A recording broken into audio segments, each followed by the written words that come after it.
Before we begin, I'd like to fill you in on a few details. First, my name is Jade Timberwolf, but I call myself Blood Eyes. Why? You'll find out soon enough. Second, I'm not crazy. I don't care what you think. I'm not insane, psycho, mentally ill, or a monster. I'm perfectly fine, no matter how you judge me. I live alone in a remote forest in the north of Alaska. I'm a person with a hard past, whose only friends are the voices in my head. Okay, so I'll start then. It was a bright Saturday in the middle of summer. Everything was changing. None of it was good. My father had just recently lost his job, and my mother was going through several anxiety attacks. We had to move out of our house to a smaller, beat-down old house in the middle of nowhere. I was going to be transferred to a beat-down old school. My parents had to sell most of my things just to get by. It was so horrible, but just you wait. It's just all horrible. I was sitting in my room, staring around. Boxes everywhere. I couldn't even remember what my room used to look like. I gathered my items and moved it into the loading truck. My father stared at me, a gloomy look in his face. After a few hours of driving, we arrived at our old crap pile of a house. I moved inside, my mother showing me our room. As I began to unpack, I noticed a few things.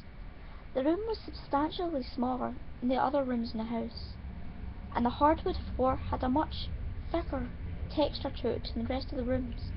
Examining it closely, it looked like it's a really bad paint job. Funny, I don't recall many paint jobs on flooring.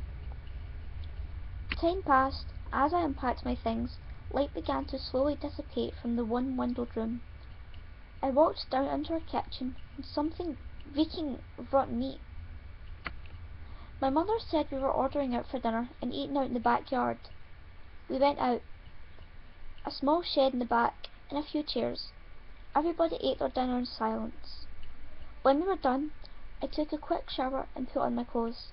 I lay there in my bed, my door closed, and I shut my eyes for what seemed like a second.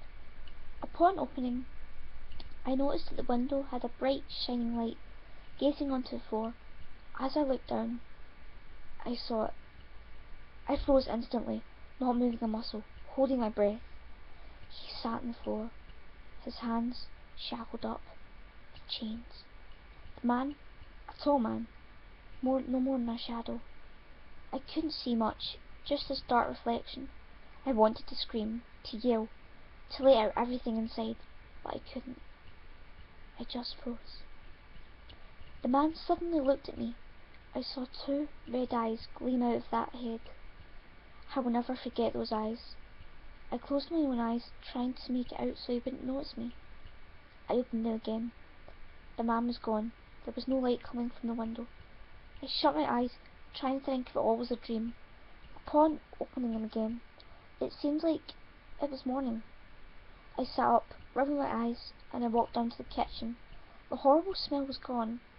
After breakfast, my father asked me to go check out the shed down out the back to see if any of the old owners had left anything behind. We walked out into the backyard, moving towards the shed. It was padlocked heavily, a chain around the front door. I told my father, and he handed me his blue-handled dagger, telling me to cut the chain off.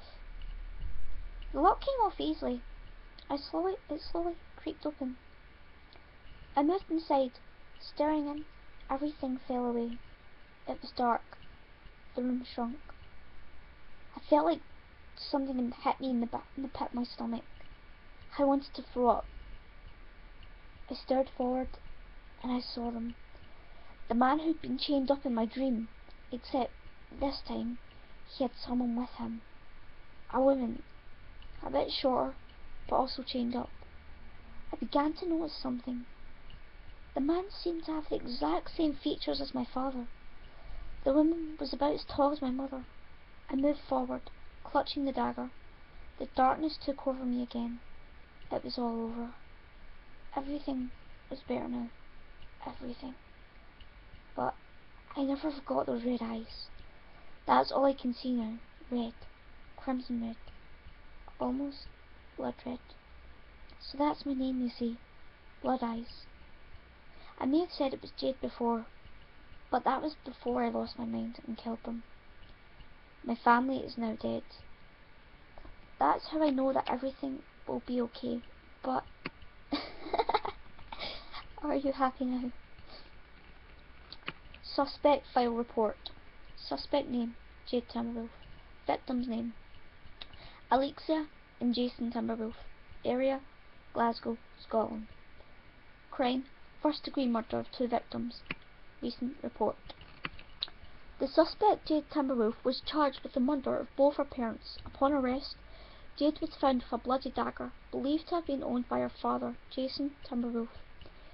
Jade had found to have a past record of an abusive past, mental inability and severe nightmares, and was subscribed to 30 doses of ibuprofen daily. She left school at the age of 16 due to her severe beatings. Jade was admitted to a mental ward, sentenced for life. Jade's room was upon searched, and several bloody chains were found.